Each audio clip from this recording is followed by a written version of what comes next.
Il est descendu dans le jardin d'Éden et il a voulu régler des problèmes. Malheureusement, l'homme est passé à côté. L'homme a obéi à Satan, il a désobéi à Dieu. Et c'est à partir de là que l'homme a pris le pouvoir et l'autorité, la domination que Dieu lui a donnée, il l'a donnée volontairement à qui? À Satan. C'est pourquoi, dans l'épître de Paul aux Corinthiens, la Bible dit Satan, le Dieu de ce monde. Si vous allez plus loin, non seulement il est devenu le Dieu de ce monde, mais le jour de la tentation de Jésus, le diable s'approche devant Jésus et dit, si tu te prosternes devant moi, je te donnerai le royaume et tout. Pourquoi? Parce que cela m'a été donné. Qui lui a donné ça? Est-ce que c'est Dieu? Non! Il a dit quelque chose de vrai là. Même s'il a les mensonges en lui. Mais il a dit, ça m'a été donné. Qui lui a donné ça? C'est Adam et Ève qui lui a donné. Il dit à Jésus, si tu te prosternes devant moi, je te donnerai le pouvoir et le royaume et toute la richesse, parce que cela m'a été donné.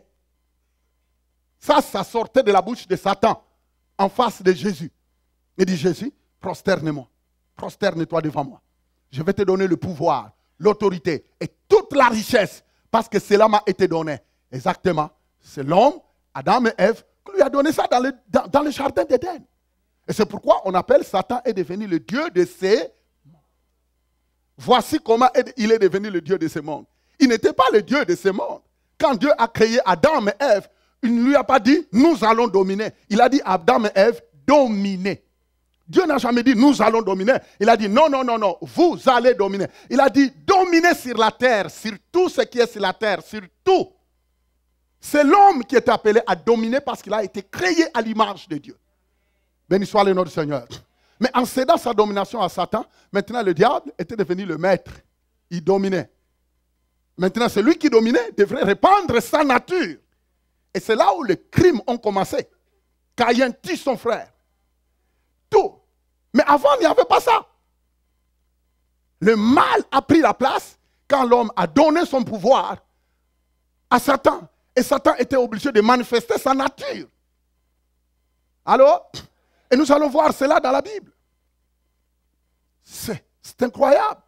Maintenant, Satan disait, comme je suis le nouveau maître, je suis le maître, je vais régner, je vais vous montrer comment tuer, comment mentir, comment haïr, comment détester, comment voler, comment... Parce que c'est ça sa nature. La Bible dit que c'est un voleur, il ne vient que pour tuer, égorger, détruire.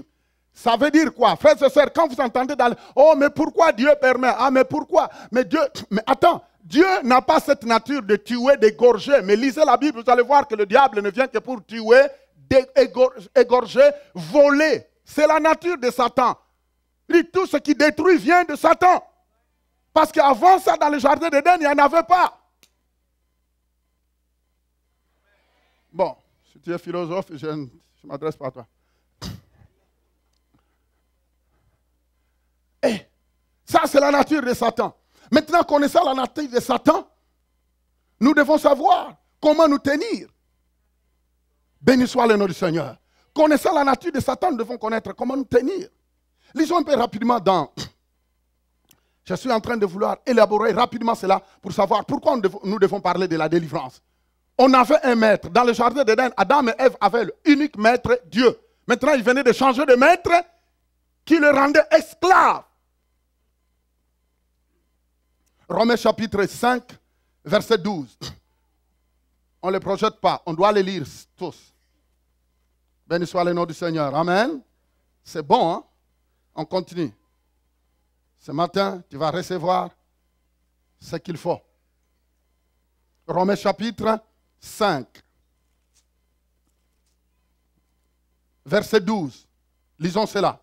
Qu'est-ce que la Bible dit? C'est pourquoi, comme par un seul homme, le péché est entré dans le monde, et par le péché, la mort, qu'ainsi la mort s'est étendue sur tous les hommes, parce que tous ont péché. Vous entendez?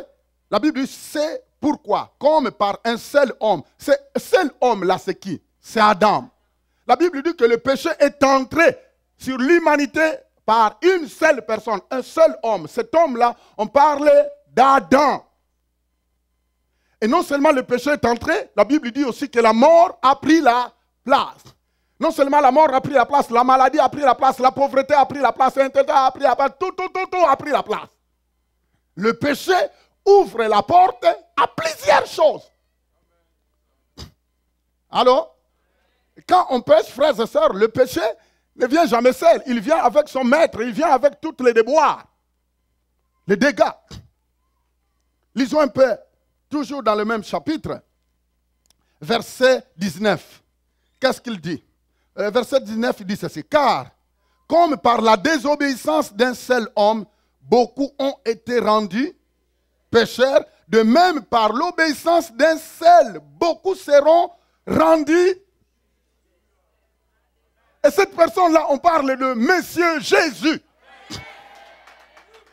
La Bible dit que par l'obéissance d'une seule personne, si le péché a pris la place par la désobéissance d'une seule personne, la Bible dit que par l'obéissance d'une seule personne qui s'appelle Monsieur Jésus, la justice entrera dans la vie de quiconque croit en Jésus.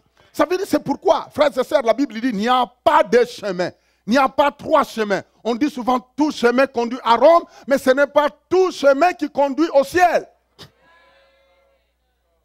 Oh non, tu sais, tout chemin conduit à Rome. Mais oui, ça va t'amener au Vatican, ça va t'amener quelque part, là, je ne sais pas où là. À Venise, je ne sais pas. Mais ce n'est pas tout chemin qui conduit au ciel. Il y a un seul chemin qui conduit au ciel. Jésus est le chemin. Aucune religion, aucune dénomination, peu importe la beauté de cette dénomination. Oh, nous sommes de 100% de telle dénomination. Tu peux être même 120% de telle dénomination. Il n'y a pas de dénomination qui pardonne. Mais Jésus pardonne. La Bible dit que si, par une seule personne, le péché a pris la place dans l'homme, la Bible dit par là, l'obéissance d'une seule personne qui s'appelle Jésus, le nouvel